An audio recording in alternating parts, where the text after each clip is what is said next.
Today on 10, live from our City Avenue studios. Well, everybody's been on a family road trip. You know that question that keeps coming up. Are you there yet? Well, there's a fine line between fun and disaster when it comes to family trips. So true. And our next guest is here to make it fun. She's an organizational maniac. She doesn't really like that title, but she's really organized.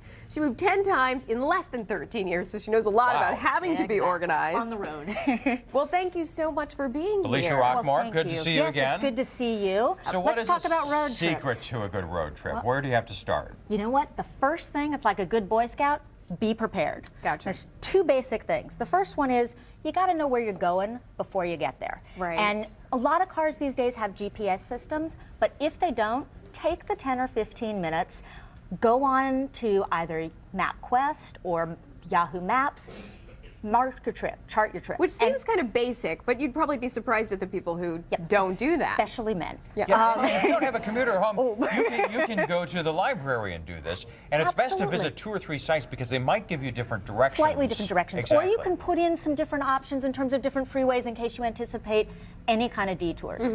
Tune into you, watch the weather, see what it's going to be like, see if there's anything going on. And once you've done that, you're ready to give your car a little bit of preparedness. Yes. So take a look over here. Go to the gas station, check the pressure in your car. If you don't know the tire pressure, if you don't know the tire pressure, have somebody do it for you. Check the fluids, and then pick up some basics to keep in your car just in case. We call it the preparedness because you never know what's going to happen. Oh, it looks like you've got a first aid kit there. First aid kit, some water and a blanket, and the two most important things. One is a safety hammer. So if you are ever in an event, and albeit unlikely, where you need to get out of the car because your car is submerged, this is the thing to have. In 2 seconds, you knock out the window. It comes with a knife so you can cut off your seatbelt, and the family's safe. So again, just being prepared in case anything happens. Absolutely. Second, you want a collision kit. This is one that we make. It's available at Target. It's a checklist, because if you're in a car accident, there's 8 million of them a year. It's like, what information do I need? When do I call the police? People don't know what to do. That's exactly it. That's all the checklist of all the information you need to give to the person who you're in the accident with and that they need to give to you. And it comes with a camera so you can document it. Especially important if you're away from home. Are these expensive? They're not. They're $14. They're available at Target.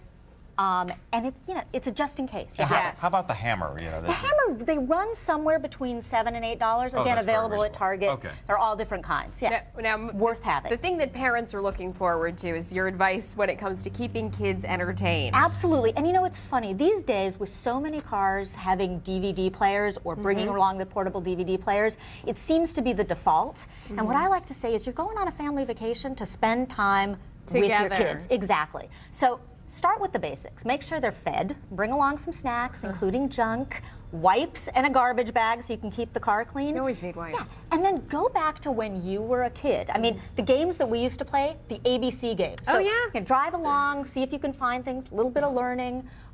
Guess Who I Am is a game I play with my daughter. So you think of a famous person, you give some clues, see how many clues it takes to guess the person. Now, you brought some other examples, too, so when those games start to wear a little bit. Yeah.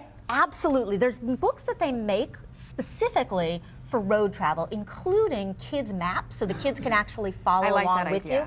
Yeah, the other great thing about a road trip, spend a few minutes and find some 30-minute hour detours, which will make some great memories. So if you're leaving from Philadelphia, go to Hershey, Pennsylvania.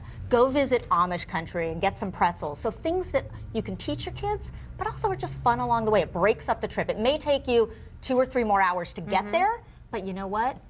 It's the journey. It enhances the experience. Alicia Rockmore, thank you. Organizational maniac. Yeah. Great information for hitting the road. We'll be right back with more of 10. She's got a ticket to ride.